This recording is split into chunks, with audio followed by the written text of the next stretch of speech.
63e anniversaire du massacre d'El Alia. Je remercie Monsieur le maire, les adjoints et les admis qui sont là. Et j'excuse Monsieur Stefanini qui est fatigué et qui se trouve dans l'EHPAD des Tamaris. Voilà, nous sommes là pour le représenter. J'espère qu'on le fera longtemps.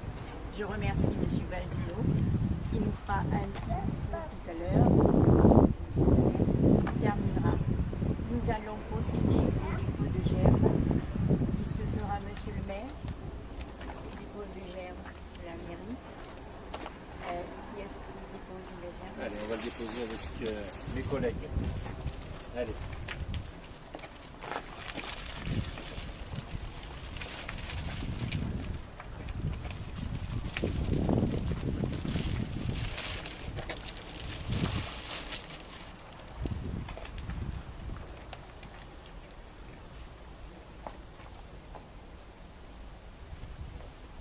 Nous allons déposer maintenant une gerbe pour la PCA. Donc je demande à tous les membres de la PCA présents de bien vouloir venir se joindre à nous pour ce dépôt de gerbe. Marie-Jeanne.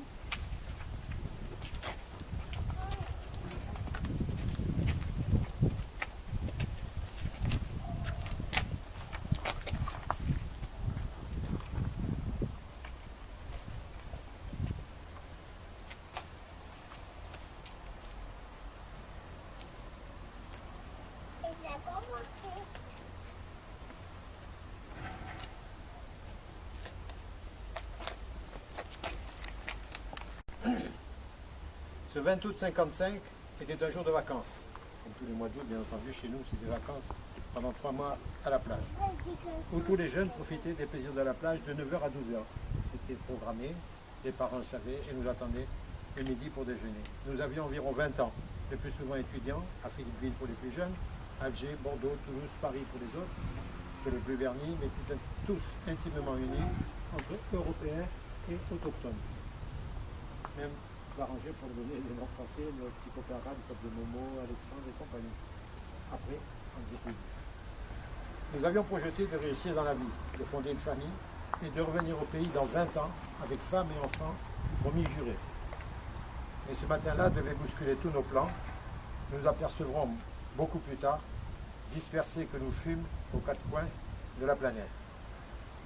La sirène qui habituellement nous annonçait midi, l'heure du retour au bercail, se mit bizarrement à sonner à 11h30, ce qui ne manqua pas de nous alerter au point de précipiter notre retour en ville, distante de 2 km. On avait une petite corniche pour aller à la plage et revenir au centre-ville. Le trajet fait étrangement calme. Plus un chat dans les rues, tous des échoppes fermées, et arrive en ville, un désert total, des portails d'immeubles qui s'ouvraient précipitamment et nous étions invités à rentrer et informés et mis provisoirement à l'abri. Ce n'est que vers les 16h que nous pûmes sortir pour essayer de comprendre éventuellement nous rendre utiles et rassurer nos familles. Jusqu'à cet instant, une horde barbare et fanatisée était entrée dans la ville avec mission de s'emparer des biens vacants et conquis et de massacrer tous les Européens et leurs amis musulmans. Les nombreuses forces de l'ordre constituées par des régiments de paras et des légionnaires ayant quitté leur cantonnement dans la nuit pour des opérations extérieures, la sécurité de la ville était assurée par une centaine de soldats, infirmiers, cuisiniers, gardiens.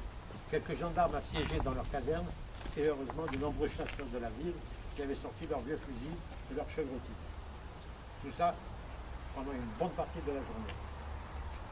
Informés, les paras de retour commencèrent à libérer l'état-major des armées, puis les officiers les ayant désarmés, ils furent déployés dans la ville pour arrêter tous les individus qui s'étaient installés et qui occupaient de nombreux quartiers. Le comble de l'horreur fut atteint à la mine de pyrite d'El Alia, distante de 3 km de Philippeville, où 70 Européens, hommes, femmes et enfants, furent assassinés sauvagement au couteau, à la hache, à la pioche. Un seul enfant échappa au carnage, car son papa l'avait caché sur une armoire en lui conseillant de ne sortir que lorsqu'il entendrait parler français. Cette tragédie, voulue par un petit chef FLN, Yeroud Youssef, qui avait pour but de creuser un immense fossé entre les communautés, Il réussit pleinement puisque les représailles furent terribles pour les nombreux villages qui avaient participé. Il faut vous dire que le 20 août 55, c'était seulement 7 mois après le commencement des événements à Toussaint de 54. Ce qu'on appelait naïvement les événements d'Algérie devinrent une guerre qui eut pour corollaire catastrophique et impopulaire la perte du contingent. Ça n'avait pas appelé le contingent, peut-être la France aurait eu une autre opinion de l'Algérie. C'est cet événement qui est très important dans l'histoire de la guerre d'Algérie. La ville de Philippeville devint ville martyre et ses habitants ne purent s'en remettre et les deux seuls médecins présents sur place soignèrent des dizaines de blessés aidés par leurs épouses, quelques infirmiers d'occasion, pendant 48 heures sans manger ni dormir, et donc le compte-rendu exhaustif fut établi par le docteur Charles Baldino, retranscrit. Charles Baldino, c'est votre cousin, tant à Georges Clamont. Parce que Jean, c'est le neveu de M. Baldino, et ce M. Baldino, en l'occurrence, c'est le frère de mon grand-père, c'est ça.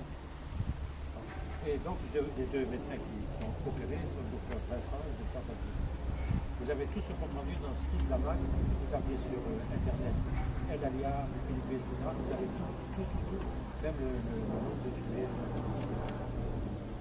Mesdames et messieurs les élus, je vous prie de bien vouloir excuser le caractère dithyrambique de mon récit, qui trahit un peu mon atavisme d'enseignant. Et en cette occasion, je vous approprie cette tribune pour vous témoigner notre gratitude pour l'attention que vous témoignez toujours. Et au nom de ma communauté, je tiens à vous adresser de sincères et très vives félicitations auxquelles il convient d'y associer notre grande amie, Madame la maire honoraire Christiane Pinel, parce que votre ville de La Valette est une des raretés à commémorer cet événement. Je crois que par le Var, vous êtes la seule ville où on commémore le 28. Je sais que ça se commémore à tout le monde aussi, mais très peu de villes le font. Au crépuscule de notre existence, je voudrais vous adresser une prière à double détente. Gardez en mémoire notre histoire qui n'a que 63 ans. Et comme toutes les histoires, elle risque de se répéter.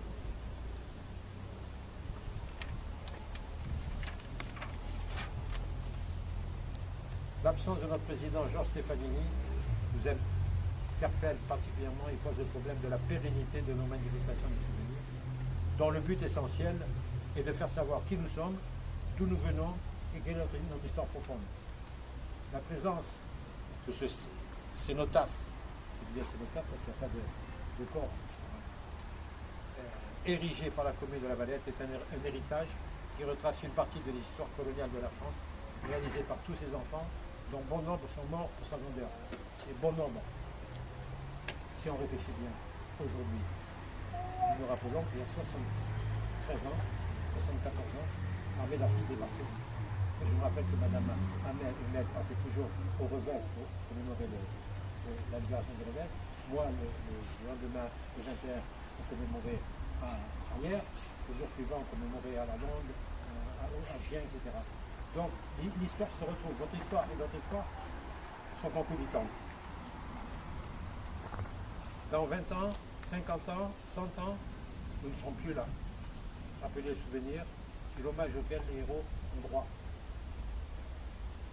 Je crois que c'est Victor Hugo qui a dit « Ceux qui pieusement sont morts pour la patrie ont droit qu'à leur cercueil la foule tienne et prie. Gloire et notre France éternelle. » Mesdames, Messieurs les élus, c'est la mission que nous confie aujourd'hui et qui va durer des siècles. On a mis 30 ans pour se libérer de la peste noire nazie. Combien mettrons-nous pour nous libérer d'Al-Aqsa? Je vous remercie.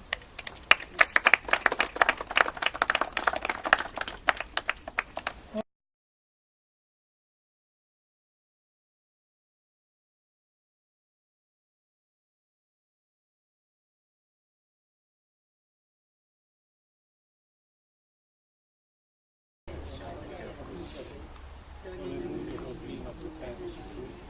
Pardonnez-nous nos offenses, comme nous pardonnons ceux qui nous ont offensés. Ne nous laissez pas dans la tentation, et délivrez-nous du mal. Amen. Gardien jaloux de nos couleurs, quand sous un soleil magnifique, a retenti ce cri du vainqueur. En avant, en avant, en avant. C'est nous les hommes africains qui revenons de loin. Nous venons des colonies pour défendre le pays. Nous avons laissé là-bas nos parents, nos amis, et nous avons au cœur une invincible ardeur car nous voulons porter haut et fier le beau drapeau de notre France entière. Et si quelqu'un venait à y toucher, il y en a pour mourir à ses pieds, battre les tambours, à vous, pour le pays, pour la patrie, mourir loin, c'est nous les Africains. Merci madame. Et un peu maintenant. Mais enfin, on a été champion du monde, c'est revenu. Alors, enfants De la patrie, le jour de gloire est arrivé. Entre nous de la tyrannie, les enfants sanglants élevés, les standards sanglants élevés. Entendez-vous dans les campagnes une féroce soldats qui viennent jusque dans nos bras, égorger nos vies et nos campagnes.